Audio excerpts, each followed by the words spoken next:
안녕하십니까. 도시재생을 읽어주는 오빠 스티븐입니다. 제 18회를 맞이하고 있습니다. 어제는 제가 기분이 굉장히 좋았던 하루이기도 한데요. 어제는 제가 이제 17회분을 올리고 나서 방송에 대해서 이제 좀 응원의 메시지 아니면은 굉장히 이제 도시재생 쪽 관련해서 이런 것들이 생겨서 굉장히 좋다라는 의견들을 주신 분들이 계셔서 제가 굉장히 뿌듯하고 감사했었습니다. 물론 아직까지 뭐 방송을 많이 보시는 건 아니지만 앞으로 이렇게 꾸준함을 통해서 다양한 소식들을 전해드릴 예정이 있으니까요. 저의 힘은 꾸준함일 거라고 생각이 듭니다. 그래서 앞으로 성실하게 이렇게 제가 할 수 있는 최대의 선에서 최선을 다해서 여러분들께 도시재생에 대한 다양한 지역에서 펼쳐지고 있는 사업 내용들을 공유해드리고 뭐 축제라던가 다양한 소식들을 알려드릴 수 있도록 하겠습니다. 더해서 지난번에 중기청 관련한 행사를 제가 다녀왔지 않습니까? 그런 식으로 현장에 방문해서 여러분들께도 그 현장에 대한 여러 가지 느낌이나 소식들을 전해드릴 예정에 있으니까요. 네, 첫 번째 소식은요, 바로 올해 도시재생 사업에 264곳이 신청을 했다고 합니다. 내달까지 100곳 정도를 내외로 선정한다고 합니다. 국토교통부는 지난 4일, 6일 올해 도시재생 뉴딜 사업 접수를 받은 결과 총 264곳이 사업을 신청했다고 12일에 밝혔습니다. 지자체 신청이 223곳, 그 다음에 공공기관 제안은 41곳, 이 중에 100곳을 정도를 선정해서 이제 그 도시재생 뉴딜 사업을 진행할 예정이라고 하네요. 지자체 신청 사업 중 우리 동네 살리기, 주거지 지원형, 일반 그린형 등 비교적 규모가 작은 사업이 184곳, 광역 지자체 평가를 위임한 곳이 70곳 정도로 해서 선정이 된다고 합니다.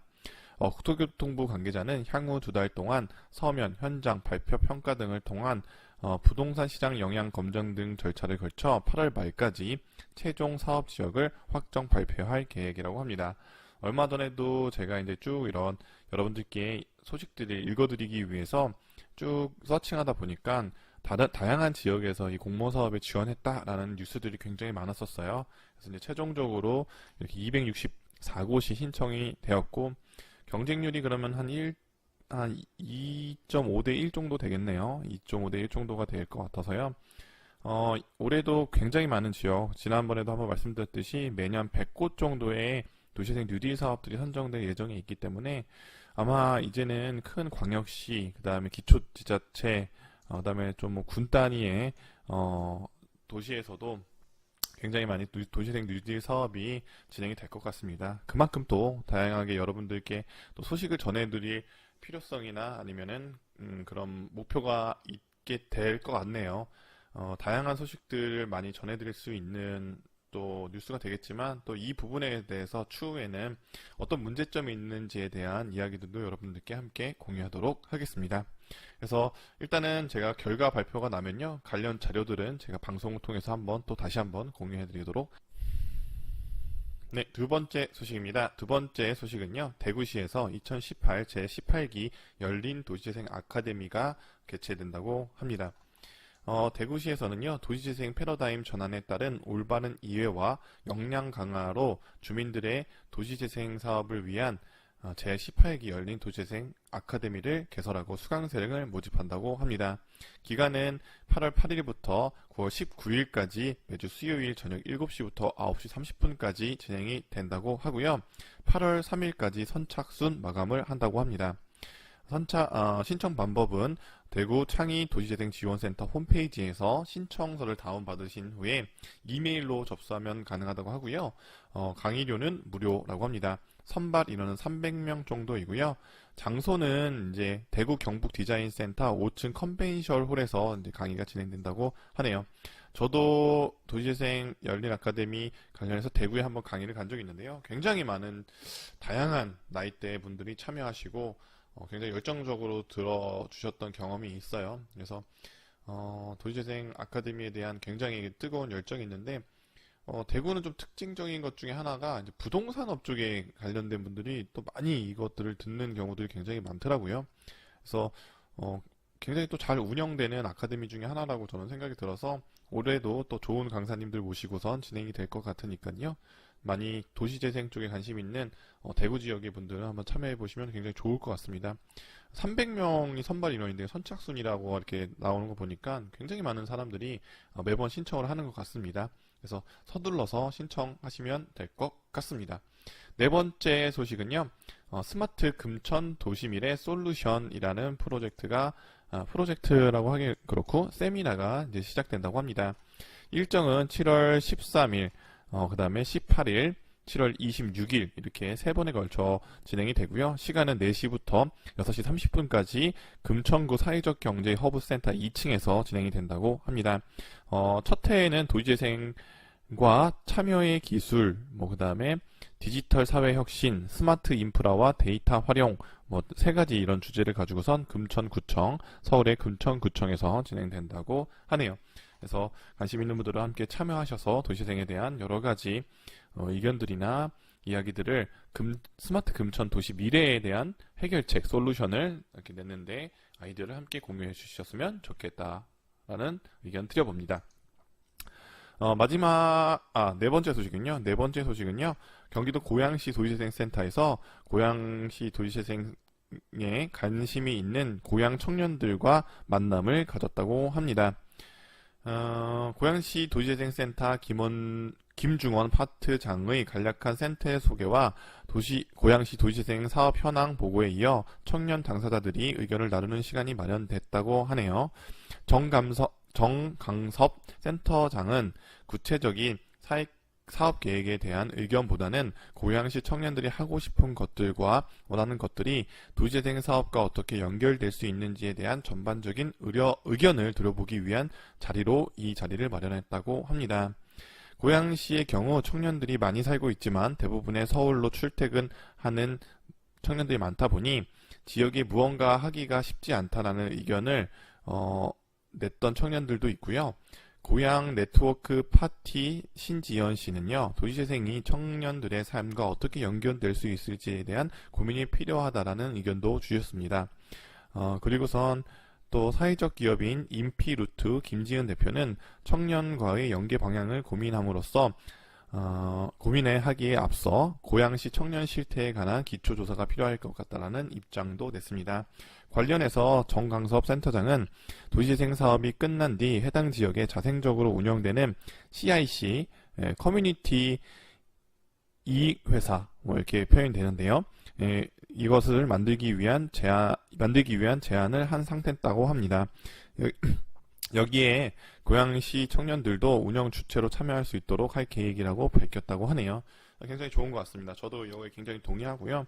또 개인적으로도 또 선배님이기도 하시죠. 그러니까 이렇게 학교의 선배님이 아니고요. 도시재생 분야에서 또 많은 또 지식을 갖고 조언도 해주시는 선배님 중에 한 분이 이제 이 센터장님이신데, 어쨌든 저는 이거에 굉장히 동의합니다. 왜냐하면 도시재생 사업이라는 것들이 일정 기간에 일정 사업비를 가지고 진행되는 사업이기 때문에 그 사업비가 이제 종료되고 사업이 종료되는 시점에서 가장 먼저 없어지는 게 바로 중간 지원 조직인 도시재생 지원센터거든요. 그렇게 되면 기존의 센터가 이끌던 사업들이 이 사업 이후에는 굉장히 흐지부지 될 가능성이 커서 그런 역할을 해줄 주민 주체들이나 주민 청년 그 활동가들을 양성해서 차후에는 이제 자생적인 도시재생 지원센터의 역할을 하는 조직들이 생길 필요가 있고, 그 기능들을 만들어주기 위해서 센터가 이렇게 시작점부터 같이 함께 돕는 일들은 굉장히 필요하고, 어느 도시재생 지역에서도 이렇게 현재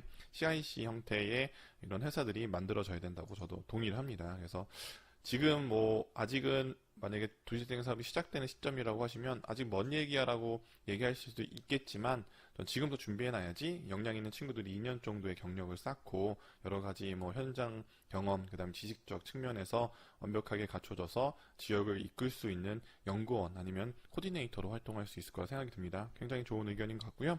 마지막 소식은 목포시 소식인데요. 목포시에서는 주민 주도형 도시재생을 추진하기 위한 여러 가지 전략들을 짜고 있다고 합니다. 그래서 관련된 뉴스를 제가 이제 출처는 이제 목포 MBC고요. 제가 영상을 한번 보여드리도록 하겠습니다. 근대 건축물 등이 남아있는 목포 원도심 도시재생 뉴딜 사업이 내년부터 본격적으로 추진됩니다. 근대 역사 문화 자산을 활용한 도시 경쟁력 향상이 목표지만 삶의 질을 높이기 위한 주민들의 참여 활성화가 성공의 조건입니다. 김양훈 기자가 취재했습니다. 볕이 잘 들어 보리를 말리기 좋은 곳이라 해서 이름 붙여진 보리마당. 아름다운 풍광과 함께 골목길마다 1897년 개항 이후 서민의 삶의 모습이 아직도 그대로 남아 있습니다. 유달산 자락 보리마당 지역 9만 9천 제곱미터의 주거 환경을 바꾸는 도시재생 사업이 추진되고 있습니다. 테마마을을 조성하고 주민과 예술인 상생협력 프로젝트를 추진해 도시 경쟁력을 향상시키겠다는 구상입니다. 보리마당 도시재생 사업은 낙후된 이 지역 주민들이 살기 좋은 도시에서 살 수 있게끔 하는 사업입니다. 목포 진과 근대 역사관 등 근대 양식 건축물들이 산지에 있는 목포시 만호동. 지난 10년 동안 인구가 30% 가까이 감소하는 등 도심 공동화가 심각합니다. 1897 계양 문화의 거리 도시재생 사업은 급격히 쇠퇴하고 있는 도심 기능을 회복하는 데 초점이 맞춰져 있습니다. 주민이 주도하는 도시재생 사업 추진을 위해 먼저 주민들의 의견을 다양하게 수렴하고 있습니다. 주민들이 재생 사업에서 바라는 점에 대해서 제 의견을 수렴을 하고 주민들이 바라는 점을 저희가 실제 계획에 반영을 하기 위해서 주민 간담회를 개최하겠습니다. 목포시는 올 연말까지 도시재생사업 활성화 계획 수립을 완료한 뒤 내년부터는 본격적인 사업을 추진할 예정입니다. MBC 뉴스. 네, 영상 잘 보시고 오셨죠? 네, 이렇게 목포시는 다양한 도시 재생 계획을 가지고 있고요. 계양 관련해서 여러 가지 프로젝트를 진행하고 있습니다. 근데 목포의 가능성은 사실 내일로의 마무리 시점인 동시에 또 제주도로 연결되는 시작점이기도 하죠. 그래서 굉장히 매력 있는 도시이기도 하고 음식이 또 굉장히 맛있어요. 저도 초창기 도시재생 사업이 진행될 때 이제 주무관님과 함께 목포시 주무관님과 함께 여러 가지 의견을 나눴던 적이 있는데요. 또 플러스 이제 센터장님이 또 천안 지역에도 방문해 주셔서 목포 도시재생 아카데미를 하시는 분들과 소통하는 자리가 있었었는데요. 굉장히 열정적이고 주민들의 의견을 들리려는 그 센터장님의 어떤 성향을 봤을 때는 가능성이 굉장히 큰 지역 중에 하나다라는 생각이 듭니다. 그래서 이렇게 여러분들께 오늘은 총 5가지 소식을 전해드렸고요. 그동안의 방식과는 다르게 지금 영상도 제가 중간중간에 껴서 이제 앞으로는 더욱더 좀 다양한 콘텐츠, 다양한 방식으로 도시재생을 읽어주는 오빠로서 도시재생을 읽어드리도록 하겠습니다. 그럼 오늘도 마무리 잘 하시고요. 불금입니다. 금요일인 거겠죠? 네. 오늘 이제 주말 잘 보내시고요. 저는 내일까지 여러분들께 소식 전해드리겠지만 여러분들 주말 잘 보내시기 주말 보내기 전에 내일 그 인사할 거고 오늘 금요일 핫한 밤 보내시기 바랍니다. 핫해. 네. 그러면 내일 뵙겠습니다. 안녕.